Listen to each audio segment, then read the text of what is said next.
Okay, so in the first module itself, we get the physical properties. Now, before we enter into the physical properties of minerals, one has to understand why should you study the physical properties of minerals. What is the need to study the minerals, the rocks, and all the things?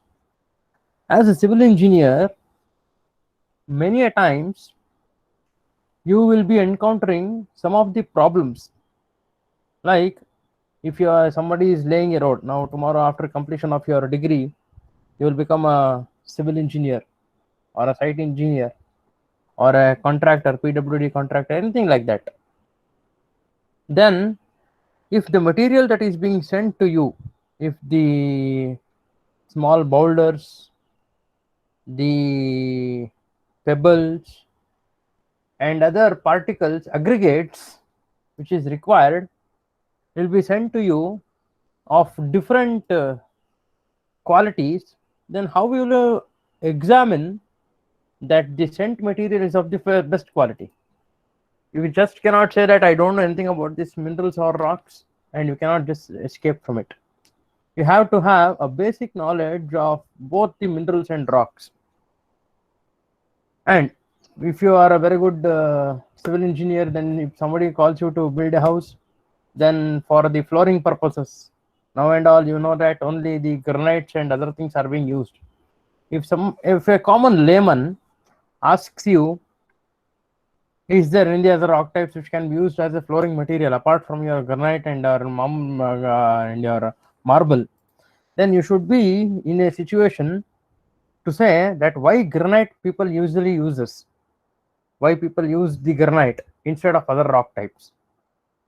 I hope you got my point. That is why one has to have a very basic understanding of both these minerals and rocks. Now, coming to these minerals and rocks,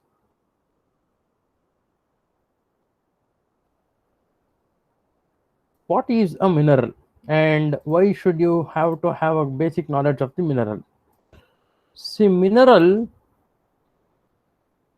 you know that mineral, what is a mineral?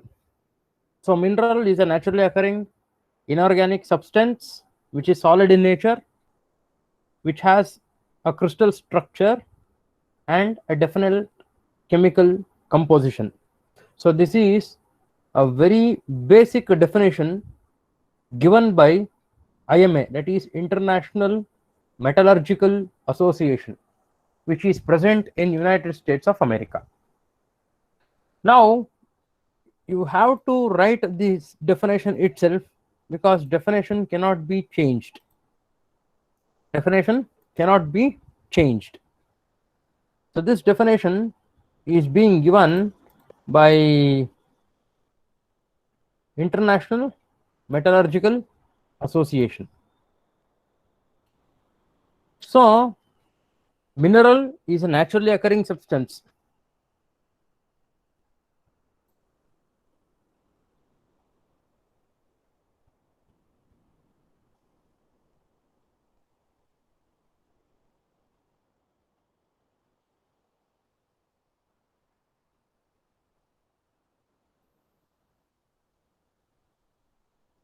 Mineral is a naturally occurring substance. No mineral are man-made products. No mineral can be a man-made object. So all the minerals are naturally occurring and they are inorganic substances. So what is the basic difference between organic and inorganic substance? Organic substance contains carbon with them. So over a period of time, it can be burnt into ashes. But these minerals are inorganic substances which cannot be burned down in nature. That is why you can see lots of the hills which contains the minerals are still intact even to today without undergoing rusting or anything like that. Only iron, which is present in its native form in the form of hematite or magnetite, will never undergo rusting. Only if it is processed and brought in the form of rods, chairs, or anything like that, then it undergoes rusting. So this mineral is always a very important aspect. Mineral definition should be written in a similar way itself. Make note of this definition. It is naturally occurring inorganic substance which is solid, which has a crystal structure and a definite chemical composition. So chemical composition is always a definite chemical composition itself. Whether you go to India or you go to America or you go to Japan or any other places, SiO2 is designated as quartz. So whether you call SiO2 in India or SiO2 in Japan or SiO2 in America, the name remains the same, the quartz. The chemical composition will never change. So that definite chemical composition is attributed to similar mineral itself. There may be two minerals which may look similar, but the chemical composition varies. There may be two minerals which has got different chemical composition, but the mineral or the single chemical composition, but the minerals will look different. Clear? So two minerals may have a single chemical composition, but their outer crystal structure and the color and other things will vary. If two minerals have same color, same texture or same structure, then the chemical composition varies. Clear? So this definition is given by International Metallurgical Association. Okay, so what are the characteristics that all the minerals possess? So these are the 5 very important characteristics or the features that all minerals will possess. They are naturally occurring. The minerals will always be naturally occurring. No minerals are man-made. They are always inorganic in nature. They are always solid in nature. They have their own crystal structures, and also they have their own definite chemical composition. So these are the very 5 important characteristic features that every of the minerals always possess. So next, yes, naturally occurring means, what do you mean by? Let us look at all of these points one by one. Okay, so what is naturally occurring? See, minerals naturally occurring means that the substance must occur in nature and it cannot be created or manufactured by the people. Okay, it cannot be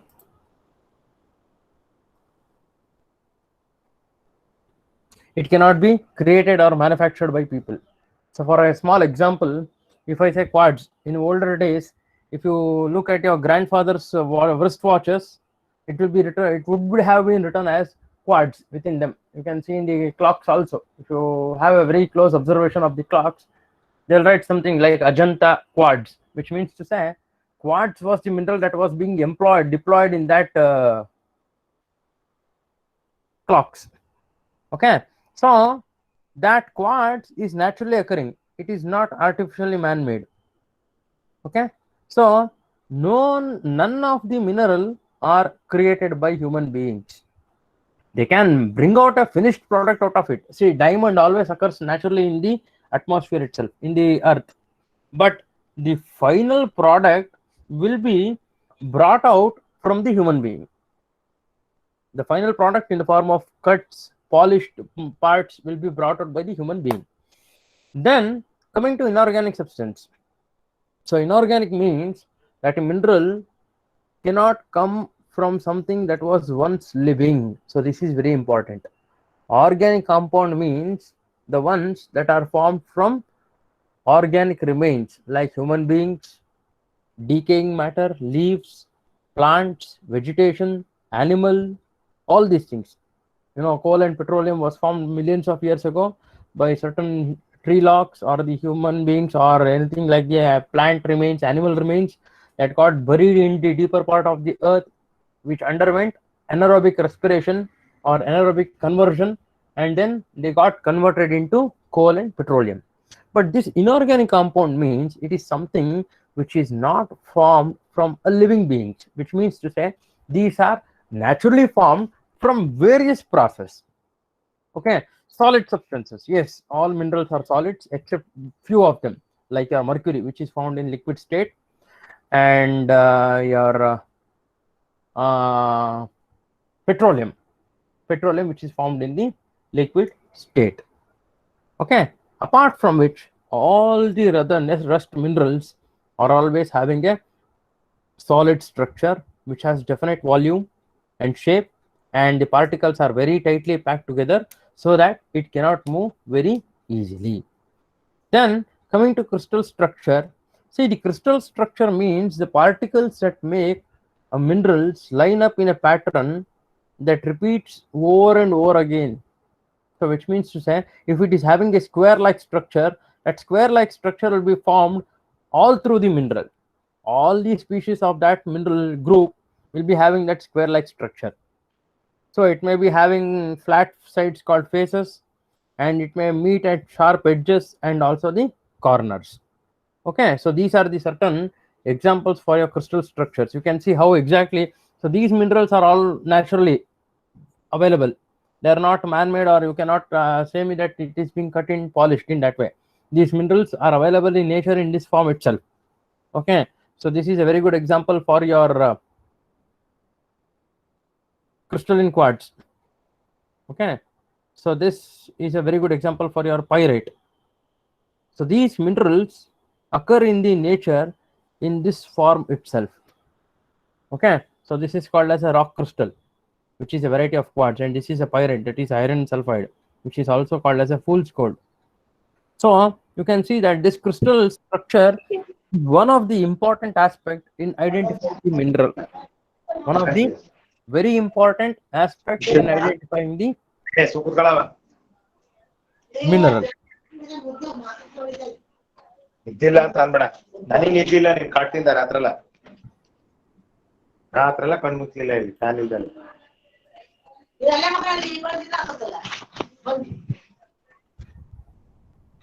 ಮಾತಾಡ್ತೀರಾ ಗಂಟಿ ನಾಕ್ ಮಾತಾಡ್ತೀರಾ. Okay, so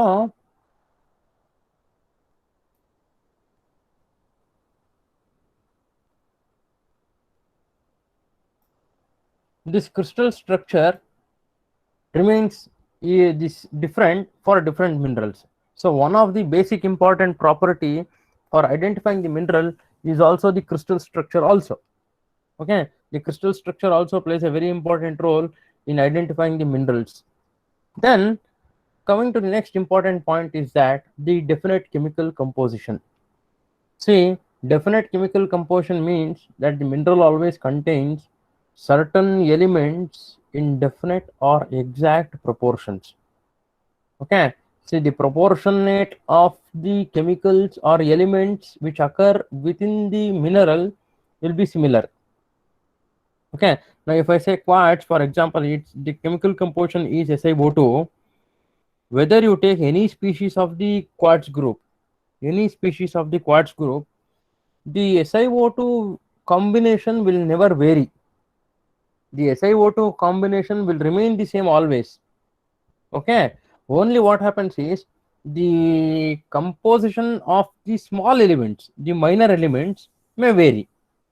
See, SiO2 always, the constituents of the SiO2 remains the same, but that doesn't mean that there is some changes. Yes, there will be some changes, but that changes will be attributed to the minor elements. Like sometimes what happens is it may contain some amount of sodium, some amount of potassium, some amount of chromium, some amounts of the iron, manganese, magnesium. So that small amounts of which will vary, but the entire composition will never vary. The SiO2 chemical composition always remains the same.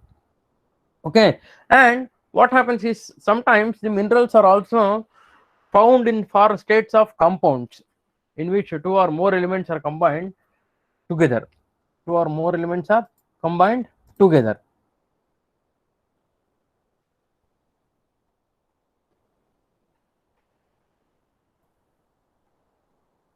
Two or more elements are combined together, and also sometimes what happens is some of the minerals are found in their pure form, like your copper, silver, and gold. So these are the three important metals or the minerals which are found almost in their purest forms. They are found in their pure forms without any contaminations. Okay, so these salts are also being found within the minerals also. Okay, so these are the very important aspects. Some minerals are found in their different chemical compositions. They do have their own chemical compositions, and sometimes they're found in the form of compounds, and sometimes they're found in their pure form, metallic form, like your copper, silver, and the gold. See, the chemical composition of gold is Au, aurum. So whether you go to any other part of the globe, Au remains for gold itself. It cannot be called as copper. And Ag remains for the silver. It cannot be changed to other any element. The Cu remains for your copper. Fe remains for your iron. Mn remains for your manganese. Mg remains for your magnesium. Is it not? So the chemical composition will never vary whether you go from any part to part or any part of the globe. Next, there are different modes of formation of these minerals. Yes, minerals are found in nature. How exactly they are found in nature? See, there are different process which controls the formation of these minerals also. See, the minerals always occur in nature are formed by different process. See, the process may be due to these 5 important aspects. These 5 are the very important process which controls the formation of the minerals. One is the magmatic process, which means directly from the magma. So now what is a magma? In my earth interior class itself, when I was explaining the earth's interior itself, I have differentiated the magma and the lava. Magma is a hot molten silicate material with dissolved gases lying beneath the earth crust. Hot molten silicate material with dissolved gases lying beneath the earth crust. It comes out in the form of lava. So the magma is the one which is remaining or which is present in the interior of the earth. When that magma comes out, it comes out in the form of lava. Okay, so the magmatic process, the magma will be responsible. Sometimes the magma will be responsible for the formation of minerals. Okay, so the hot molten material which comes out of the earth's crust contains some valuable elements because of the high temperature which is associated with that, because it's a hot fluid. So the hot fluid, you know that many of the minerals can be dissolved within them. So that minerals which is dissolved in the upper mantle comes out. Okay, next is a hydrothermal process. Hydrothermal process means during the eruption of the magma or lava, sometimes because of the heat and pressure, enormous amount of heat and pressure will be liberated, from which there are some amount of waters that are being formed. Some amount of waters which are called as a hydrothermal waters. Okay, the hot fluids or the waters that are being present. It's just like whenever you pass through a sunny day, lot of amount of sweat is being released from your body. Similarly, when magma moves from one part to it will, if it is moving from one part to another part, a lot of water that is associated comes out. Okay, so that also is a process which is responsible for the formation of the minerals. So sublimation process is a process wherein there is conversion of solid state to gaseous state without undergoing into the liquid state, like that of your camphor. If you burn a camphor, it directly from solid state it goes into the vapor state rather than undergoing into the liquid state. Then is the replacement process. Replacement process means replacement of one mineral into another mineral. Now for example, Fe2O3 is hematite and Fe3O4 is magnetite. When Fe2O3 is being attacked by a molecule of water, that is 2H2O, then it becomes limonite, Fe2O3 2H2O, which means the same hematite is being replaced into the same group of mineral. Limonite is also iron oxide mineral, but with a different chemical composition, Fe2O3 2H2O. Initially it was hematite Fe2O3, which got, because of the action of a molecule of water, that is 2H2O, the entire molecule of the hematite Fe2O3 got replaced into limonite with a chemical composition, new chemical composition of Fe2O3 2H2O. So this type of process wherein a single element of the similar composition is being changed into different composition of the same group is called as a replacement process. So these are the 4 important process which is being controlled through the igneous process. So next is sedimentation process. So sedimentation means the process which is being formed through the process of sedimentation, that is weathering, disintegration, and erosion. Weathering means breaking down of the particles. Disintegration, that is physical process or by chemical ways. Erosion, removal of the porous particles from the site of destruction. Transportation, that is movement of the particles, and finally deposition. So any mineral that is formed from this process of weathering, that is sedimentation cycle or sedimentary cycle, that minerals are called as a sedimentation process. Next is by the process of metamorphism. Metamorphism means change in the external morphology of a pre-existing mineral due to enhanced pressure temperature conditions. Now, to simply define this metamorphism, on a hot sunny day, what you do is you just switch on the fan or AC.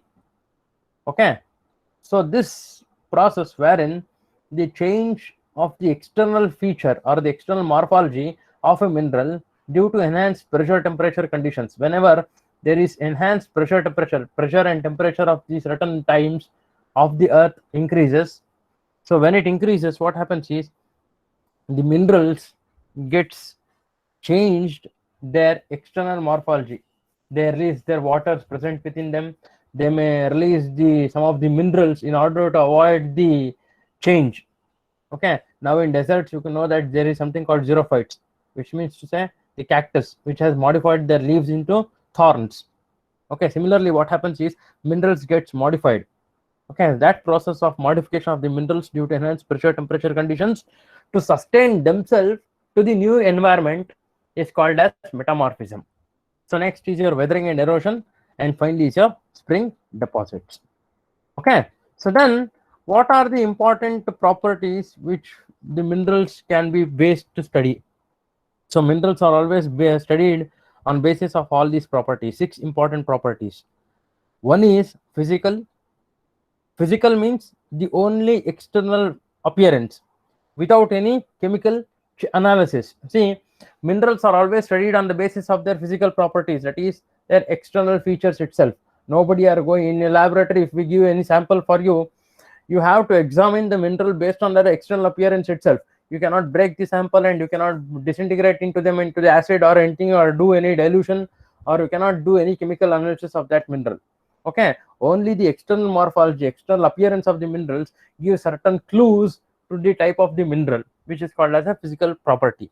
Next is a chemical property, that is means you are going to crush the mineral, you are going to bring the powdered form of the mineral, you are going to some dilution, you are going to do some acid reactions, reagents, and then you are going to study that of properties. Optical property means if you get any mineral, you are going to polish them in the form of your lenses, small lenses. Okay, you're going to polish them on both the sides. You bring them under the microscope and study their properties, which is called as optical property.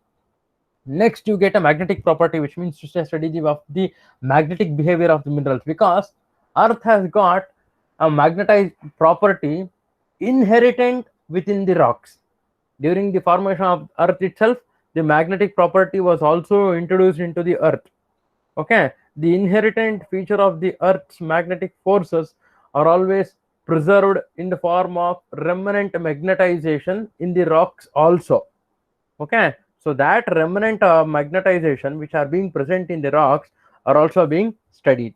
The electric and the elastic properties, you know that the minerals, some of the metals have the property of both malleability and ductility, which means to say the minerals can be drawn in the form of wires, and the minerals can be drawn or be flattened in the form of thin sheets. You can see that copper and gold can be drawn in the form of wires also, and also in the form of sheets also. So these properties are called as electric property and the elastic properties, and also the other miscellaneous properties. Okay, the optical properties are those which are studied under the microscope using ordinary or polarized light. Okay, now I think I'll stop my discussion here. Is anybody having any questions? You can ask me now. From next class, or that is from tomorrow, I'll start on the aspect of the physical properties. Do anybody have any questions? Sir, difference between compound and minerals. Yes, come again.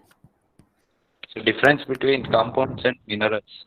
See, compounds means two or more elements combined together. Compounds means two or more elements that are being combined together. Mineral means it is nothing but two or more elements which are joined together. See, compound is one where the minerals are brought in the form of a salt and then they are joined together, combined together, like that of your salt. In a salt is a compound actually, because you know that sodium and chlorine ions are being joined together, whereas sodium is a mineral and chlorine is also a mineral, that is a elemental form. Okay, in a compound what happens is two or more elemental ions are brought in together. ಎರಡು ಮೂರು ಎಲಿಮೆಂಟ್ಸ್ಗಳನ್ನ ionic state ಅಲ್ಲಿ ತರೋದನ್ನ compound ಅಂತ ಕರೀತಾರೆ. Mineral ಅಂದ್ರೆ solid naturally occurring substance ಆಗಿರುತ್ತೆ, inorganic substance ಆಗಿರುತ್ತೆ, ರಾ form ಅಲ್ಲಿ ಇರುತ್ತೆ. ಅದು ಕಾಂಪೌಂಡ್ ಫಾರ್ಮ್ ಅಲ್ಲಿ ಇರಲ್ಲ, ಅಯಾನಿಕ್ ಫಾರ್ಮ್ ಅಲ್ಲಿ ಇರಲ್ಲ. ರಾ ಫಾರ್ಮ್ ಅಲ್ಲಿ ಇರೋದಕ್ಕೆ we call it as A mineral. You clear with your doubt? Yes, sir. Okay, fine. Next, anything else? Feel free and ask the questions. No issues with that.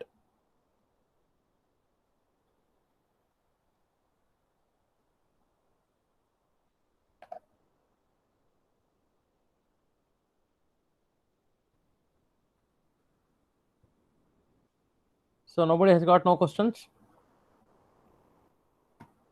So I think I have got my class on Friday. So Friday I'll be continuing with the rest of the physical properties. Okay. So be very careful with this question, because it always, every now and then, this question will be arised in the question paper also. Okay. Every now and then the VTU question papers, they may ask for physical properties of minerals, or they may take any one group and ask for their detailed physical properties. So pay attention to these classes. Okay. With this, I conclude my discussion today. If you have got any questions or queries, you can feel free to WhatsApp me up, or you can call through the telephone also. If you are feeling anything like that, you can contact me individually and clear your doubts. Okay. Thank you very much.